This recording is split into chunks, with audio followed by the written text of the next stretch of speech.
اللہ اللہ اللہ اللہ اللہ اللہ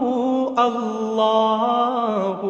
اللہ۔ السلام علیکم ناظرین، آپ سبھی کا استقبال کرتے ہیں آپ کے فیوریٹ شو ماہ رمضان میں۔ اور ماہ رمضان میں اس سال ہم پیش کر رہے ہیں خلاصہ قرآن، جسے بتا رہے ہیں ڈاکٹر صبا اسماعیل، جو کہ جبرائیل انٹرنیشنل اسکول کے ڈائریکٹر ہیں۔ ناظرین، چونکہ رمضان کا پہلا عشرہ پورا ہو چکا ہے، مکمل کر چکے ہیں ہم اور آپ نے کوشش کی ہے کہ اس رحمت کے عشرے میں رمضان کا پورا حق پورا کیا جائے۔ دوسرا عشرہ کا آغاز ہو چکا ہے اور آج 11واں روزہ ہے، تو 11ویں پارہ کا خلاصہ آپ کے سامنے پیش کیا جائے گا۔ ڈاکٹر صاحب، سب سے پہلے آپ کا استقبال کرتے ہیں۔ السلام علیکم ناظرین، آج 11 رمضان المبارک ہے اور انشاءاللہ ہم آپ کے سامنے قرآن مجید کے 11ویں پارے کا خلاصہ پیش کرنے کی کوشش کریں گے۔ ہم نہایت شکر گزار ہیں تازہ ٹی وی کے کہ انہوں نے یہ قرآنی پروگرام پیش کرنے کا موقع نصیب فرمایا اور انہوں نے یہ کوشش کی کہ اللہ کے بندوں تک اللہ کا پیغام پہنچے۔ قرآن جو رمضان میں نازل ہوا ہے، اس ماہ قرآن میں، اس رمضان میں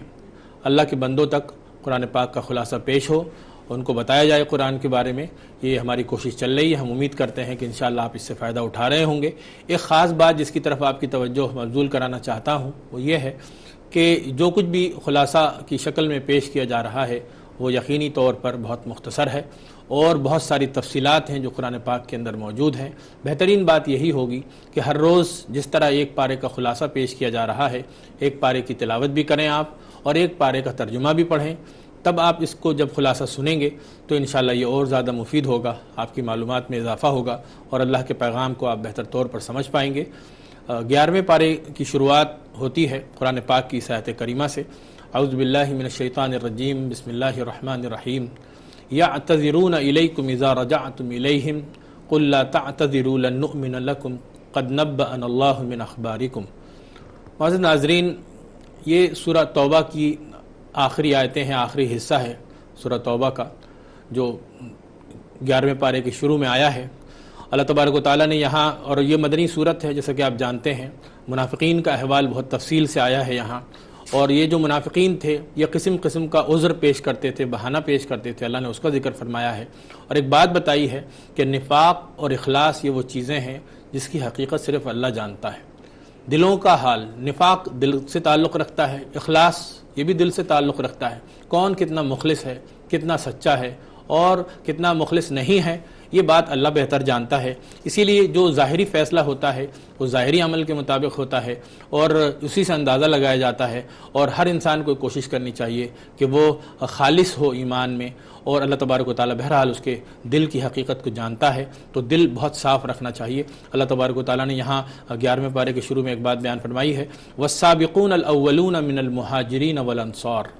والذین اتبعوہم باحسان رضی اللہ عنہم ورضوا عنہ وَأَعَدَّ لَهُمْ جَنَّاتٍ تَجْرِي تَحْتَهَا الْأَنْهَارُ خَالِدِينَ فِيهَا أَبَدًا ذَلِكَ الْفَوْزُ الْعَظِيمُ۔ یہ 100 نمبر کی آیت ہے سورہ توبہ کی۔ اللہ تبارک و تعالیٰ نے اس میں ذکر فرمایا ہے مہاجرین کا اور انصار کا۔ یہ مہاجرین کون ہیں؟ جنہوں نے ہجرت کی نبی پاک صلی اللہ علیہ وسلم کے ساتھ، جو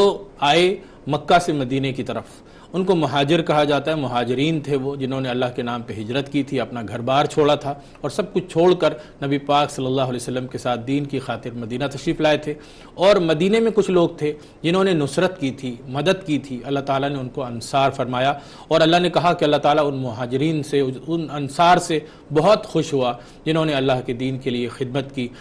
قربانیاں دیں اور کوششیں کی۔ اللہ نے فرمایا رضی اللہ عنہم ورضوا عنہ، انہی کے بارے میں اللہ نے فرمایا کہ اللہ ان سے راضی ہو گیا اور وہ اللہ سے راضی ہو گئے۔ اللہ نے ان کے لیے بڑی خوشخبری سنائی اور یہ بہت بڑی بات تھی، اور اس کا ذکر اللہ نے کیا۔ میں نے آپ کے سامنے عرض کیا کہ یہاں پر منافقین کا بہت سارا ذکر ہے۔ ایک آیت میں ہم دیکھتے ہیں اللہ فرماتا ہے وَمِمَّنْ حَوْلَكُم مِّنَ الْأَعْرَابِ مُنَافِقُونَ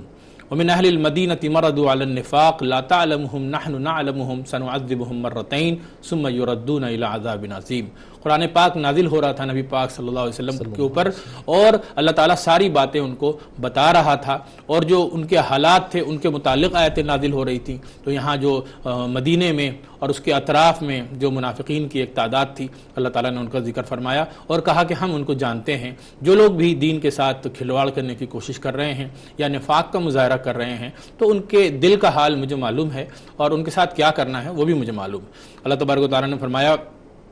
التائبون العابدون الحامدون السائحون الراکعون الساجدون الآمرون بالمعروف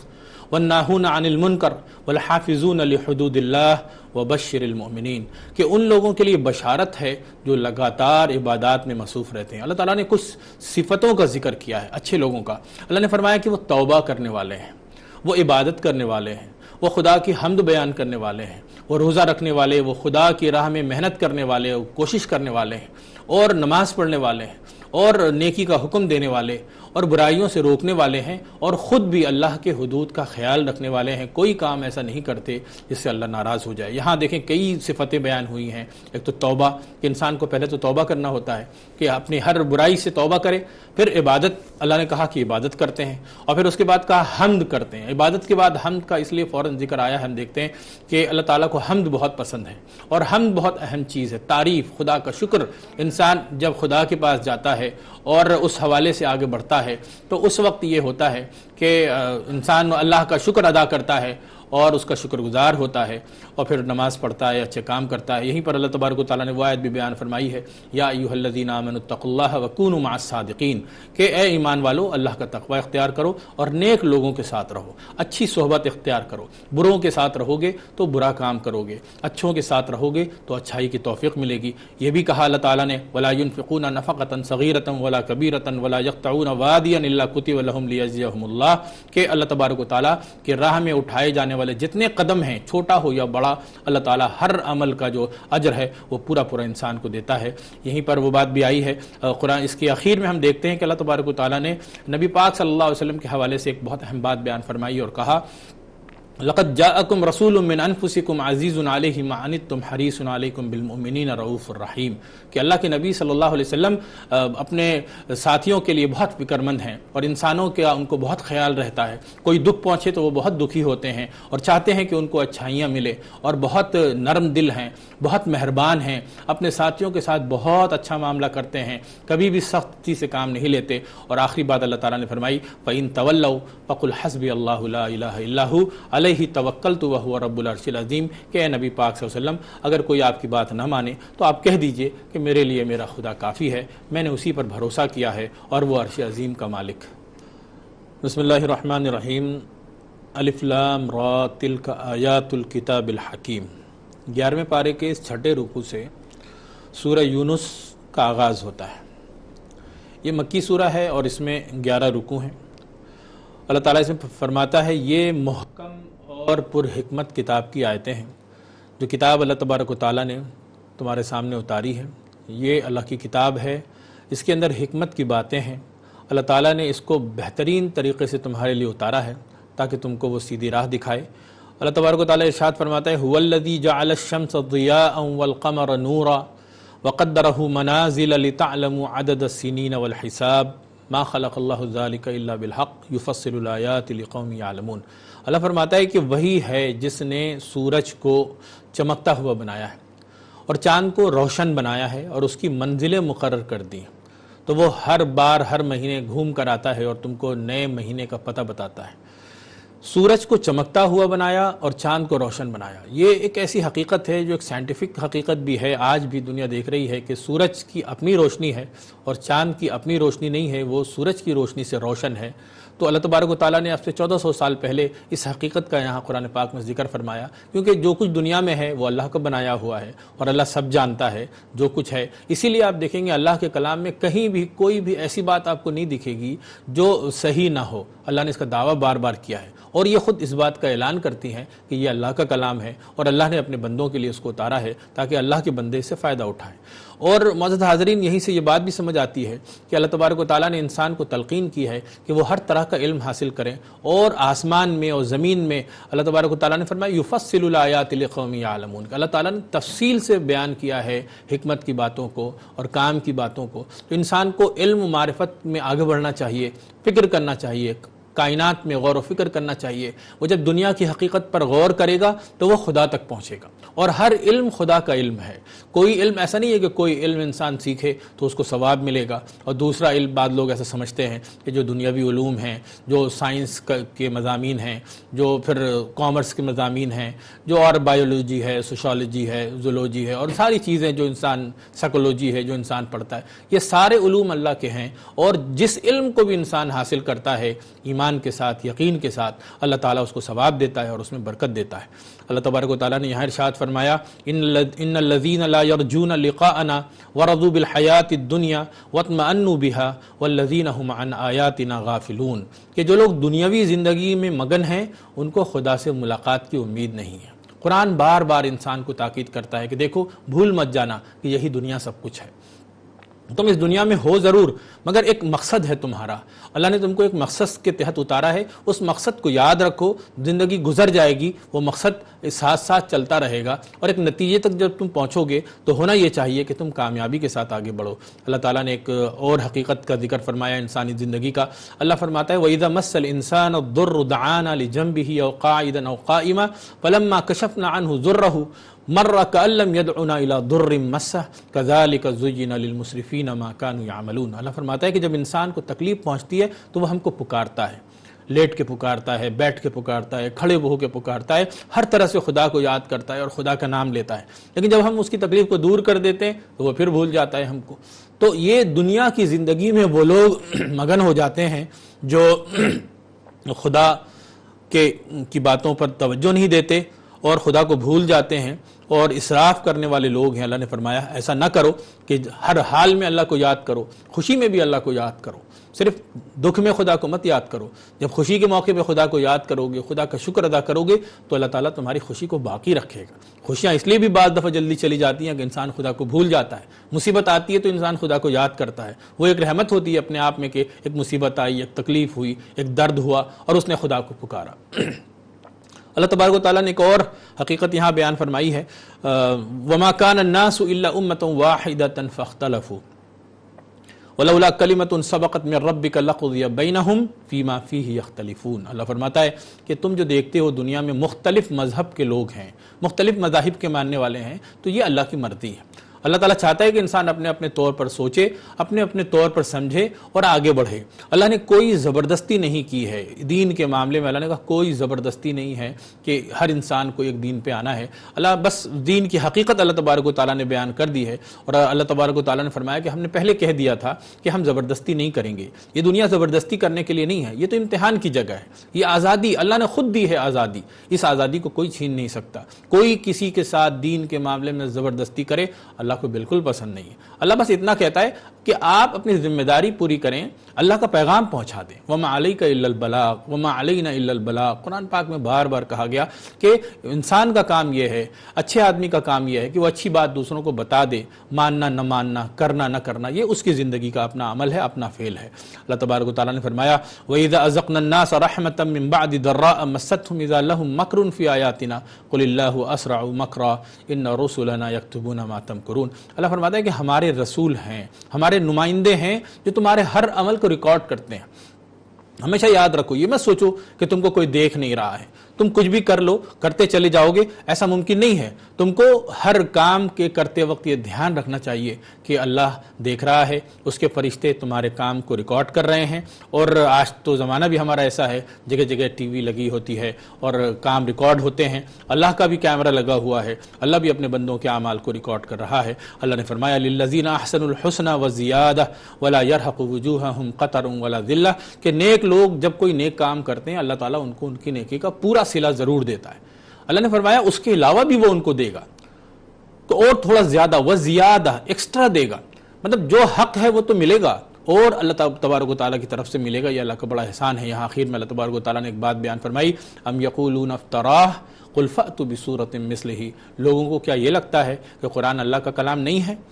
کچھ لوگ کہتے ہیں کہ یہ اللہ نے نہیں بنایا، نبی پاک صلی اللہ علیہ وسلم نے خود بنا کر پیش کر دیا ہے، تو اللہ فرماتا ہے قُلْ فَأْتُوا بِسُورَةٍ مِّثْلِهِ کہ تم بھی ایسے ایسی صورت بنا کر دکھا دو۔ اگر تم کو لگتا ہے کہ انسان بنا سکتا ہے تو تم بھی بنا کر دکھا دو، لیکن یہ ممکن نہیں ہے کیونکہ یہ اللہ کا کلام ہے، اس کو مانو۔ اللہ فرماتا ہے کہ وَإِن كَذَّبُوكَ فَقُلْ لِي عَمَلِي وَلَكُمْ عَمَلُكُمْ کہ اے نبی پاک صلی اللہ علیہ وسلم اگر کوئی آپ کی بات نہ مانے تو آپ ان سے کہہ دیجئے انتم بریئون مما اعملوا وانا بریء مما تعملون کہ میرا عمل میرے لیے ہے اور تمہارا عمل تمہارے لیے ہے۔ اللہ تعالیٰ ہر آدمی سے اس کے عمل کے بارے میں پوچھے گا، اگر تم اچھا کام کرو گے تو اچھی جگہ پہ پہنچو گے۔ ایک آخری بات یہاں یہ بھی بیان ہوئی ہے، قابل توجہ ہے کہ اللہ فرماتا ہے ان اللہ لا یظلم الناس شیئا ولکن الناس انفسهم یظلمون کہ اللہ کبھی انسان پر ظلم نہیں کرتا، انسان خود اپنی جان پر ظلم کرتا ہے۔ اللہ کی رحمت کو وہ بدل دیتا ہے، وہ اس کا غلط استعمال کرتا ہے، ناقدری کرتا ہے، ناشکری کرتا ہے، تبھی مصیبت آتی ہے، ورنہ اللہ تو بہت مہربان ہے اور چاہتا ہے کہ انسان آسانی کے ساتھ اس دنیا میں رہے اور اچھائیوں کے ساتھ زندگی کو گزارے۔ اللہ تعالی ہم سب کو اپنی جان پر ظلم نہ کرنے کی، اپنے آپ کے ساتھ انصاف کرنے کی، اچھے اعمال کرنے کی ہم سب کو توفیق نصیب فرمائے۔ اللہ تبارک و تعالی ارشاد فرماتا ہے 11ویں پارے کی اس آیت میں یا ایھا الناس قد جاءتکم موعظۃ من ربکم وشفاء لما فی الصدور وہدی ورحمۃ للمؤمنین کہ اے انسانوں، اللہ نے اپنا یہ کلام تمہارے لیے بھیجا ہے، اس کے اندر نصیحت ہے، یہ نصیحت کی کتاب ہے، یہ موعظت کی کتاب ہے، یہ خیرخواہی کی کتاب ہے، یہ تم کو اچھی باتیں بتاتا ہے۔ اللہ تعالیٰ نے اپنا یہ کلام تمہارے لیے اس لیے نازل فرمایا ہے تاکہ اس کے ذریعے تم کو اچھا راستہ دکھائے،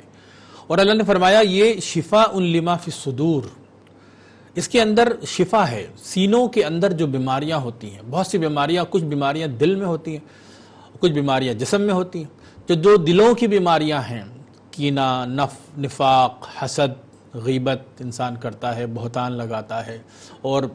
گمان کرتا ہے، غلط اندازے لگاتا ہے، اللہ نے فرمایا کہ جب تم قرآن پاک کی تلاوت کرتے ہو تو اللہ تعالیٰ اس سے وہ نور تمہارے دل میں منتقل کرتا ہے جو تمہارا دل ٹھیک کرتا ہے، تمہارے جو دل کی بیماری ہے، کیونکہ جو بعض دفعہ ہوتا ہے دل انسان کی زندگی میں بہت اہمیت کا حامل ہے، اور آپ جانتے ہیں یہ اگر خراب ہو جائے تو سب خراب ہو جاتا ہے۔ اللہ نے کہا اس کا علاج ہم نے اپنے کلام میں رکھا ہے، جب تم اس کو پڑھتے ہو تو تمہارے دل کو شفا ملتی ہے، اور اللہ نے کہا اس میں اندر ہم نے ہدایت رکھی ہے، رہنمائی رکھی ہے، اور اس کے ذریعے تم کو سیدھا راستہ دکھایا جاتا ہے۔ وَرَحْمَةٌ لِّلْمُؤْمِنِينَ اللہ نے فرمایا کہ یہ رحمت ہے ایمان والوں کے لیے، اس کے اندر برکت ہے، اللہ نے رکھی ہے، اس کی تلاوت میں برکت ہے، اس کی سماعت میں برکت ہے، اور اللہ نے اس کو ہر طرح سے بابرکت اور مبارک بنایا ہے۔ اسی میں اللہ تبارک و تعالیٰ نے فرمایا الا ان اولیاء اللہ لا خوف علیہم ولا هم يحزنون کہ سنو اللہ کے جو دوست ہوتے ہیں، جو نیک لوگ ہوتے ہیں، جو اولیاء اللہ ہیں، جو اللہ کے اچھے لوگ ہیں، اللہ نے ان کے بارے میں فرمایا لا خوف علیہم ولا هم يحزنون کہ ان کے لیے کوئی خوف نہیں ہے، ان کے لیے کوئی غم نہیں ہے۔ یہ بات بار بار قرآن پاک میں اللہ تبارک و تعالیٰ فرماتا ہے ایمان والوں کے حوالے سے، لا خوف علیہم ولا هم يحزنون کہ کوئی خوف نہیں، کوئی غم نہیں۔ تو دیکھیں گے آپ معزز ناظرین کہ خوف کا تعلق جو ہے یہ فیوچر سے ہے، خطرہ، اندیشہ، انسان اس کا تعلق جب خطرہ محسوس کرتا ہے، ڈرتا ہے کسی چیز سے، اس کا تعلق فیوچر سے ہے، اور یہ جو حزن ہے، ملال ہے، افسوس ہے، رنجیدگی ہے، اور اس کا تعلق انسان کے ماضی سے ہے، اس کے پاس سے ہے، جو گزر گیا ہے اس پر انسان افسوس کرتا ہے، ملال کرتا ہے، اور جو آنے والا ہے اس کے لیے وہ ڈرتا ہے، وہ خوف کرتا ہے۔ اللہ نے ان دونوں چیزوں کو یہاں سمیٹا ہے اور کہا نہ خوف ہے، نہ حزن ہے، نہ ملال ہے، نہ پیچھے کا غم، نہ آگے کی فکر، کیونکہ اللہ ان کے ساتھ ہے۔ تو اللہ فرماتا ہے کہ اللہ کے ساتھ رہو، اللہ کی ہدایت سے فائدہ اٹھاؤ تاکہ اللہ کی رحمت تمہارے اوپر نازل ہو۔ اللہ تبارک و تعالیٰ نے یہاں فرمایا وَاتْلُ عَلَيْهِمْ نَبَأَ نُوحٍ کہ ان کو نوح کا قصہ بیان کیجئے۔ اذ قال لقومه یا قوم ان کان کبر علیکم مقامی وتذکیری بآیات اللہ فعلی اللہ توکلت فاجمعوا امرکم وشرکاءکم ثم لا یکن امرکم علیکم غمۃ ثم اغدوا الی ولا تنظرون۔ اللہ نے تفصیل سے حضرت نوح کا قصہ بیان کیا اور کہا کہ ان کو بتائیے کہ جب ان لوگوں نے اللہ کی بات نہیں مانی تو ان کا کیا انجام ہوا، کیسا عذاب آیا ان کے اوپر۔ یہ بہت بڑا عذاب تھا، انسانی تاریخ کا پہلا سب سے بڑا عذاب کہہ سکتے ہیں ہم اس کو، جب اللہ تعالیٰ نے قوم نوح کو پوری طرح غرق کر دیا۔ آج بھی معزز ناظرین جو اس کے ماہرین ہیں ان کو اس طوفان کے آثار مل رہے ہیں، اور یہ جو طوفان ہے ملک عراق میں دریائے دجلہ اور دریائے فرات کا جو درمیانی علاقہ ہے وہاں پر یہ طوفان آیا تھا، اور لگ بھگ کہتے ہیں کہ 400 میل لمبا اور 100 میل چوڑا علاقہ تھا جہاں پر یہ طوفان آیا تھا اور پوری طرح سے وہ ڈوب کر رہ گیا تھا۔ اللہ تبارک و تعالیٰ نے یہاں فرعون کا بھی ذکر فرمایا ہے، اس کے واقعے کا، اور ایک خاص بات یہاں بیان کی کہ جب وہ ڈوبنے لگا تو اس نے کہا کہ مجھے معاف کیا جائے، میں ایمان لاتا ہوں، لیکن وہ وقت قابل قبول نہیں ہے، اس وقت توبہ قبول نہیں ہوتی کسی انسان کی۔ تو اللہ تبارک و تعالیٰ نے فرمایا فَالْيَوْمَ نُنَجِّيكَ بِبَدَنِكَ لِتَكُونَ لِمَنْ خَلْفَكَ آیَةً وَإِنَّ كَثِيرًا مِّنَ النَّاسِ عَنْ آیَاتِنَا لَغَافِلُونَ کہ اے فرعون میں تیرے بدن کو لوگوں کے لیے عبرت کا سامان بنا دوں گا۔ آپ دیکھیں آج تک اس کی لاش محفوظ ہے، اس کی ممی محفوظ ہے، ایجپٹ میں میوزیم میں موجود ہے، لوگ جاتے ہیں اور دیکھتے ہیں فرعون کی لاش کو۔ اللہ نے اس کو نمونہ بنا دیا، عبرت کا سامان بنا دیا کہ دیکھو یہ کیسا آدمی تھا، کتنا پاورفل تھا، یہ اپنے آپ کو خدا کہتا تھا، یہ انا ربکم الاعلی کہتا تھا کہ مجھ سے بڑا اس دنیا میں کوئی نہیں ہے۔ اللہ نے اس کا یہ انجام بنایا کہ اس کو ڈبو کر ہلاک کیا اور اس کی لاش کو سیف کر دیا، محفوظ کر دیا تاکہ لوگ اس سے عبرت حاصل کریں۔ یہی اللہ تبارک و تعالیٰ نے وہ بات بھی بیان فرمائی ہے حضرت یونس کے حوالے سے، سورہ یونس میں حضرت یونس کا یہ ذکر ہے۔ یہاں پر اللہ فرماتا ہے فَلَوْلَا كَانَتْ قَرْيَةٌ آمَنَتْ فَنَفَعَهَا إِيمَانُهَا إِلَّا قَوْمَ يُونُس لما آمنوا کشفنا عنہم عذاب الخزي فی الحیات الدنیا کہ بہت ساری قومیں ہیں جب ان کو عذاب دی گئی تو وہ پھر عذاب میں ہلاک ہو گئے۔ اس اللہ تبارک و تعالیٰ فرماتے ہیں لیکن قوم یونس ایک ایسی قوم تھی کہ جب عذاب وہاں آنے لگا اور بہت دن ہو گیا اور حضرت یونس بلکہ ناراض ہو کے وہاں سے چلے بھی گئے اور طوفان کے عذاب کے آثار آئے تو یونس علیہ السلام کی قوم اس نے معافی مانگی اللہ سے اور اللہ نے ان کو معاف کیا، وہ عین وقت پہ بچا لی گئی۔ اس کا ذکر اللہ تبارک و تعالیٰ نے یہاں کیا ہے اور دوسری جگہ اور بھی اس کی تفصیلات آئیں گی۔ اللہ تبارک و تعالیٰ نے یہاں ایک بات بیان فرماتا ہے وَلَوْ شَاءَ رَبُّكَ لَآمَنَ مَنْ فِي الْأَرْضِ كُلُّهُمْ جَمِيعًا أَفَأَنْتَ تُكْرِهُ النَّاسَ حَتَّى يَكُونُوا مُؤْمِنِينَ کہ اگر آپ کا رب چاہتا تو دنیا کا ہر آدمی مومن ہوتا، لیکن یہ اللہ کی حکمت نہیں ہے، اس کی مشیت میں شامل نہیں ہے۔ اس نے خود انسانوں کو آزادی دی ہے تو تم انسان کی آزادی چھیننے کی کوشش مت کرو۔ جو جس فکر کے ساتھ جینا چاہتا ہے تم اس تک اپنا پیغام پہنچا سکتے ہو، لیکن مذہب کے معاملے میں زیادتی اسلام نے بار بار، قرآن نے بار بار کہا کہ کوئی زیادتی نہیں ہے کسی کے ساتھ۔ ہر آدمی کو پوری آزادی ہے کہ اس کو پورا فریڈم حاصل ہے کہ وہ اپنے حساب سے اپنے بارے میں زندگی میں سوچے اور عمل کرے۔ اس اللہ تبارک و تعالیٰ نے اللہ کے بندوں تک جو پیغام ہے خدا کا وہ پہنچانے کا حکم دیا ہے۔ اور آخر میں یہاں ایک بات کہ اللہ تبارک و تعالیٰ نے اپنے نبی پاک صلی اللہ علیہ وسلم کو مخاطب کر کے فرمایا قل یا ایھا الناس قد جاءکم الحق من ربکم کہ انسانوں تمہارے رب کی جانب سے جو حق ہے وہ آ چکا ہے۔ فمن اہتدی فانما یہتدی لنفسہ جو بھی ہدایت حاصل کرے گا اپنے لیے کرے گا، ومن ضل فانما یضل علیہ اور جو گمراہی اختیار کرے گا تو اس کا وبال اس کے سر پر ہوگا۔ وما انا علیکم بوکیل میں تمہارے اوپر نگراں نہیں ہوں۔ جو ہدایت کی راہ اختیار کرے گا اپنا بھلا کرے گا اور جو نہیں کرے گا وہ اپنا نقصان کرے گا۔ اللہ تبارک و تعالی ہم تمام لوگوں کو ہدایت حاصل کرنے کی اور ہدایت کے راستے پر چلنے کی اور اپنے رب کو راضی کرنے کی توفیق نصیب فرمائے۔